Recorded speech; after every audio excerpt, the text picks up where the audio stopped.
And the question is, are we streaming?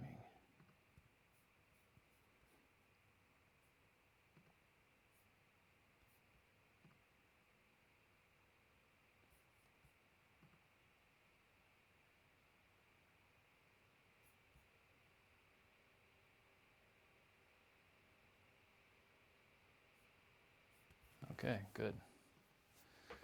All right, guys, we are here. This episode of Small Business Marketing Minute is being shot live. This is here in the studio, Art Surf Productions. I've got the shirt on for the studio. We shoot cool toys here. I do the Small Business Marketing Minute, and a couple other projects are shot in this studio or part of it. A lot of fun stuff. I want to start from the very beginning. The number one article that I have ever written goes back 15 years, and it's how to start a business for under $1,000. And that's what this video is about. This will be short, sweet, and to the point.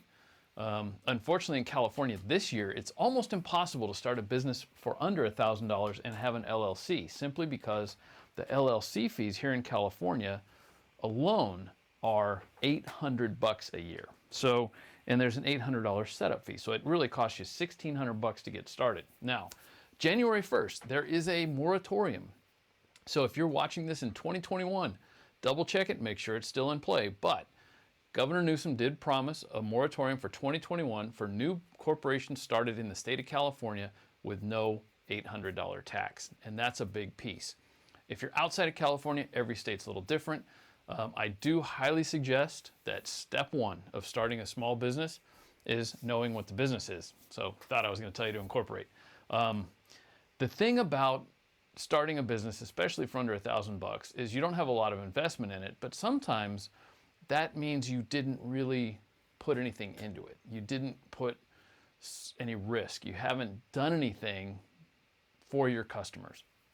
Now, I've started several businesses, and I will admit to you, my plate is huge. It's there's all these diagrams of all the different companies that link together, and we are in the process, because of COVID, of really trimming it down and sort of living a little bit closer to what we practice and preach here, in that how the businesses were related. We're merging a couple of things. So I had Crew Toys, a little separate from Cool Toys, but we made them as one. Crew Toys are the 5-star thing. 5-star Cool Toys, the best of the best. And if you have a business idea, so I'm going to use one. A guy came to me recently with an event management program. Great idea. He started marketing it online. He spent less than $50 for a website. You can do that at ionos.com is where I recommend it, because if you want to hire my company someday in the future, we're already a business partner. We can send you a link, you click it, and we have access to your account without controlling it.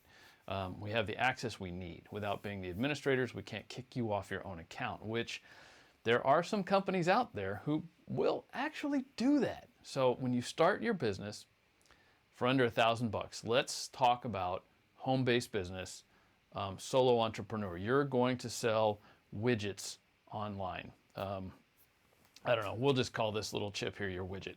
So you've got these widgets you want to sell, and you're going to sell them online. So you got to build a website. Now, I very much want you to read the EULA if you go to any of the companies that offer free quick setup. There's a lot of legal jargon in there, and you can lose everything if you do it wrong. And more importantly, you're locked into them. You can't just change payment processor. You can't just change how your website's set up, and you can't take all that work with you. So WordPress.com, the basic setup is free. You can buy some small add-in modules for less than those other guys cost. If you go to Ionos, they've got the WordPress auto setup program. Makes it very easy to set up a website. And I'm not going to tell you all the other brand names of every other hosting company out there. We can work with all of them, but over the years, there's only one that I keep returning to and my clients keep returning to. And that used to be called One and One, and now it's called Ionos. They've done a great job for us. They don't steal from us. They don't steal your customer lists. If you read all those other things, when you gain customers and they go into your list, they take that list and they market to them. So you end up spamming your own customers. It doesn't make sense. So step one, figure out what you're going to do. make sure you're not solving your problem. And I'll give you a quick example of that. When I started building home theater stores, I called a guy to put in a nice surround sound system for my house. The cost just threw me off. I couldn't afford it, and that's the bottom line. I couldn't afford it. So I figured out how to do it myself, way cheaper. And then I started doing it for other people, way cheaper, and that was the mistake. It took almost 5 years before I started moving my pricing to basically where that guy was. And that's what it takes to run a business. You can't leave your boss and suddenly become rich. It just doesn't work that way. Your boss, if he's making money or she's making money, it's because they put a lot of work into the business. They didn't just go out and start, installing home theaters for $5 an hour. It doesn't work that way. So you need a business that solves a problem. Now, if I was fast forwarding 5 years, the home theater business, I found a problem that other companies weren't solving, and I was able to move into that niche very quietly before anybody noticed and build out a very nice business, and then move away from it when the time came, once I decided it wasn't for me anymore. And that's how it has to be done. You have to find a niche that solves a customer's problem, and that's it. That's the secret to business, is solve a customer's problem. Steve Jobs was the master at telling us we had a problem we didn't even know we had. The iPhone, if you go back and watch that original keynote speech, he introduces the phone that is a music player that you can text from. And people were just giddy, but the reality was it already existed. He just presented it better and made it a problem we didn't know we had. That's it. That's the great secret of Steve Jobs in a nutshell. So when you're creating your $1,000 business, the first step is to know that you're solving a customer's problem. The second is to know that you can do it and make enough money to survive. And this is going to bring back to my entertainment guy. His marketing plan was so thin that he was going to make $100,000 a year for his own survival. Well, he didn't take into account to market an entertainment company, and he's worked for him, so he knew better. 30% of your income is going to go back into marketing, and that's true of almost any business. If you look at Upwork, let's say you're going to build websites, you're going to compete with me, go build websites, and you're going to sell yourself on Upwork. They charge 20% just to list and transact the money to you, and they still charge your customers 3% for the credit card fee. So they have no cost on the credit card side. They take 20% out of the middle and it goes to you, and they have done nothing for you except put you on a list and make the ability for customers to connect with you. You still have to do more marketing above that. So your costs actually get quite high. 30% is a real number for marketing budget, and you have to budget that in. And when you start any business, and when we start any business, we do a lot of bootstrapping, which means we do it ourselves. So if you go out there and you do that local SEO marketing, you do that online management with your own website, you can save a ton of money. But that doesn't mean you'll get it done right, and it doesn't mean you're going to get customers, and that's where the money is. So back to starting the $1,000 business. Step one, solve someone else's problem. Step two, make sure you can do it profitably. And I'm not condoning doing anything illegal, but it wouldn't hurt to go out and do whatever it is you think you're going to do a couple of times. Get the money in, really look at what you've got, and make sure you've got an extra 30% or 50% even out of that after all of your expenses. And when I say expenses, one of the toughest lessons I ever learned is that when you charge $15 an hour, for what? This laptop has to be depreciated that's running all of this studio right now over time. So when I'm charging $15 an hour, $2 is going right to paying for that laptop over time. $2 is going to pay for me getting to the customer, or me spending time on the phone with a customer that I don't bill for. And you start whittling that away and you realize how little you really make. So you have to do it the other way. Many years ago, I was in a class on how to be a successful contractor. And this is, I hate to say this, 20 or 30 years ago. And one of the things they talked about was 8 out of 10 of us in that class were not making money. We were barely scraping by. And it came down to a simple thing. We all had been convinced by somebody that cost plus 20% was a lot of money. So if I sold a $50,000 home theater system that cost me $50,000, and that includes my labor. So I hire out a crew, I buy all the equipment and it's $50,000 and I mark it up 20%. So I charge $60,000. 20% of 50 is 10 grand, add it. And we go, man, I made 10 grand on one $50,000 system or $60,000 system. But the reality is it took a month to get that done. So I've got to pay my business taxes. I've got to pay my licenses. I've got to pay overhead. I've got to pay rent because I had an office at that point. So all of a sudden, I lost $4,000 or $5,000 per home theater. So I had to keep inching the price up. In the class, the contractor's class, it was cost plus 40 is what they recommended. And sure enough, I went back the next day, went to cost plus 40, and we made a little bit of money. We didn't do well. By the time I shut the stores down and sold off the installation business, we were at cost plus 100. We had to double the cost of everything we did in order to get it done. And when I say double, labor is a weird one because I had to have 5x on every employee to break even with them, which meant if an employee was at $15 an hour, I had to charge $150 an hour because of all the time lost driving to locations and getting equipment or forgetting the parts that they can't charge for, whatever it is. So that ends up being $150 an hour for a $15 an hour guy for me to survive in my business. So keep all of that in mind. If you're being billed out at $150 an hour and you're only getting paid 15 or 20 or 25 bucks an hour, your boss might not be making a lot of money off of you. You might really rethink going into competition with them. Now, there are guys that have done it. I've got a great friend that went into the cabling business and he competed against his boss. But the trick was his boss was subcontracting out everything to people like him and then doubling that.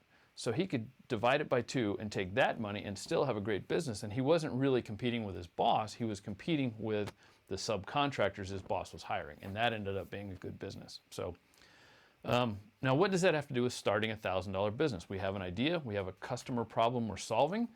Now we're going to go spend less than $1,000.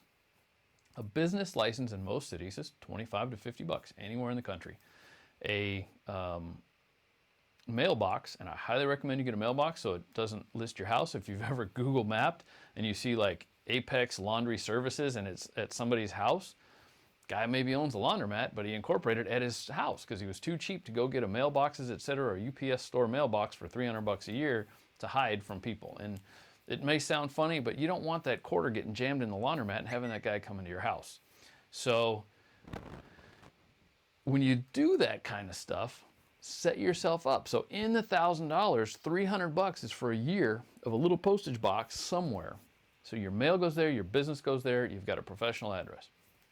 The other thing I'd recommend spending 20 bucks a month on or less is a second phone number. I use Line 2, there's Cricket, there's a whole bunch of companies out there that do it. This cell phone has 3 different phone numbers on there. There's a Google Voice number, there's a Line 2 number, which is my business line, and that is the cool thing with Line 2. Everybody can answer. So as you hire people or bring in partners, you can put that same phone number so different people can answer it. So there are some cool features when you do these virtual phone numbers over Internet Protocol, VoIP. Neat stuff. So you got a business license, you got a mailbox, and you've got phone number. You have a business. That legally created a sole proprietorship. Now, if you're going to resell product, I'm going to go buy these chips down at the docks and I'm going to sell them to you for 5 times what I pay. Then in most states, I need a reseller's license. If you have sales tax, it means you need a reseller's license so you can write down how much you sell and give the government their 10%. You know, whatever sales tax is in your area. Here it's 8.75. So, and it's admittedly a pain in the neck because you have to divide it up by the local tax, the city tax.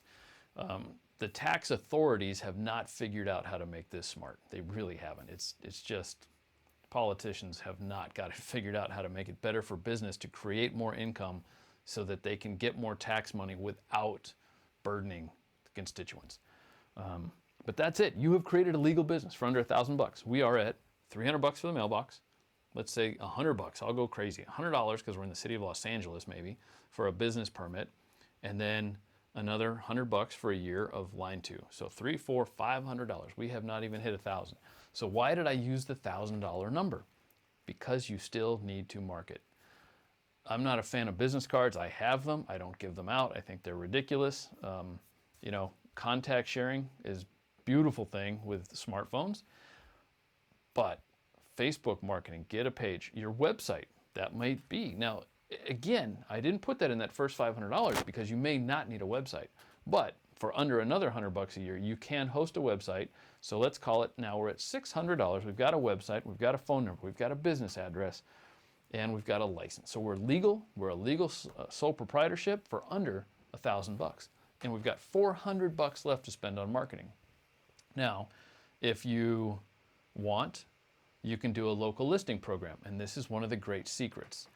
We charge $300 a month for local listing because we go in and manually review that stuff.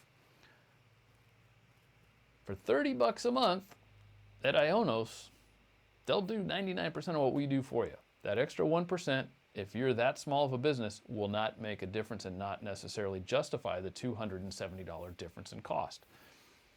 And that's one of the other reasons I like Ionos for DIY customers. It's where I started, and they've got the tools to really help you. When you get to the point that you don't have time for those tools, that means you either have a business that shouldn't be in business because it's not making you money, or you're making enough money, you're going to just use some of that marketing budget, hire us, and we'll do it for you. Yes, it's going to cost more, but yes, it's going to make your life easier. And that is the big piece of it. So we're going to budget. That last $400 is for local search marketing if you sell stuff locally, or to build a Facebook page and to do some Facebook marketing or Instagram marketing. And you know, when I say $400, that doesn't mean you have to buy ads.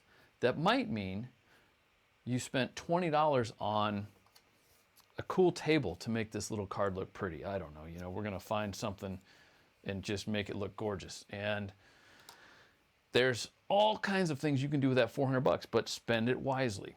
One of the things, going back to the guy that had the idea for the entertainment company, was think thin. He was right out of the bat saying, I want a 500,000 square foot warehouse. 500,000 square feet, do you know how big that is?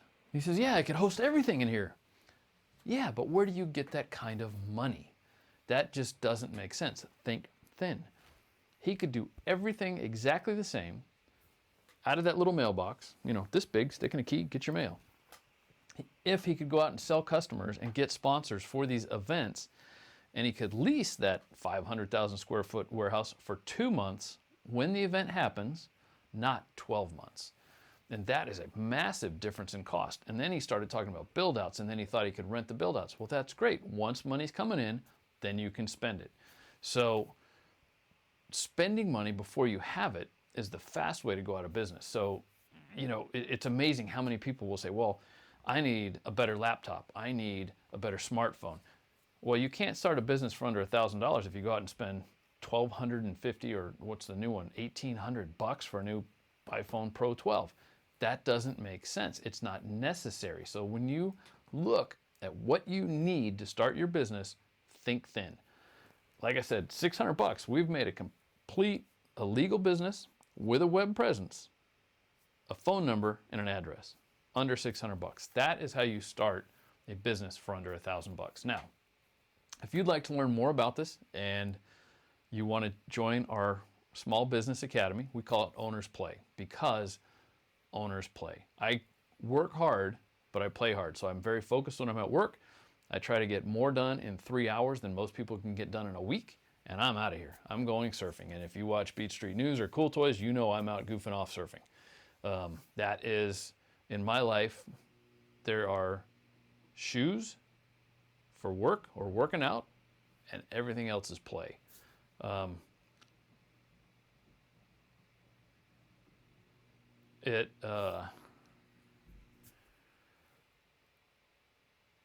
Oh, sorry, we had some weird noises here in the studio. And anyway, so that's the key, is to understand that you have a customer problem to solve, that you can solve it in a way that other people can't. And most importantly, think thin. Start your business for less than $1,000. Make sure it works before you go get that SBA loan or build out that store. And I will tell you that I have spent a stupid amount of money building out retail stores that got me 0 extra sales. It helped me in my mind feel like I had a more real business. But I can tell you that now I make more money down to very, very thin. 2 mailboxes and we're done. 2 corporations. So now let's talk about the next step. Some stuff you might learn at the Small Business Owners Play Academy, as we call it. So at the Owners Play Academy, things that you can learn, what you should do to go to the next level. Now, a sole proprietorship is a great way to start. It's dirt cheap, but it doesn't protect you. You could have some issues down the road. You could have a crazy employee. I had a girl come in, and thank God I had 9 cameras in the store with audio recording. She sued me claiming that I was harassing her at work. She showed up the first day, 15 minutes later, took a phone call, said her daughter was sick, and walked out of the store, never to be seen again. The only thing I heard from her was her attorney 3 months later with slapping me with a lawsuit. So fortunately, I had a corporation, so I already had a shield between me and her. And there are ways around that, though, as individuals. She could have come after me if she wanted to, or if there was no evidence. But as soon as I showed the attorney the phone call and her walking out and the fact that she hadn't punched a time card since, problem solved. You know, he dropped the lawsuit, that was the end of that, and I've never heard a thing from it. And it turned out she was a scammer, and that's just what she does. And I did not do a big enough or a smart enough background check on her before I hired her. Live and learn. So all that said, there it is. Start a business for less than $1,000. If you want to learn more, you want to run a better business, or you want to just, you got a little bit more than $1,000 to spend to get it right, jump in, join the Owners Play Academy. If you're watching this on YouTube or somewhere else, check it out at berkwingroup.com. And then in the Owners Play, there's a little section you can sign up, get on the email list, and we'll let you know when the next courses start, when they're available. Very inexpensive. They will not break the bank, but I guarantee you'll learn a lot. This is what they don't teach in the MBA program, and it's everything you need to know to run a small business. That's it for today. Thanks, and I look forward to talking with you again soon.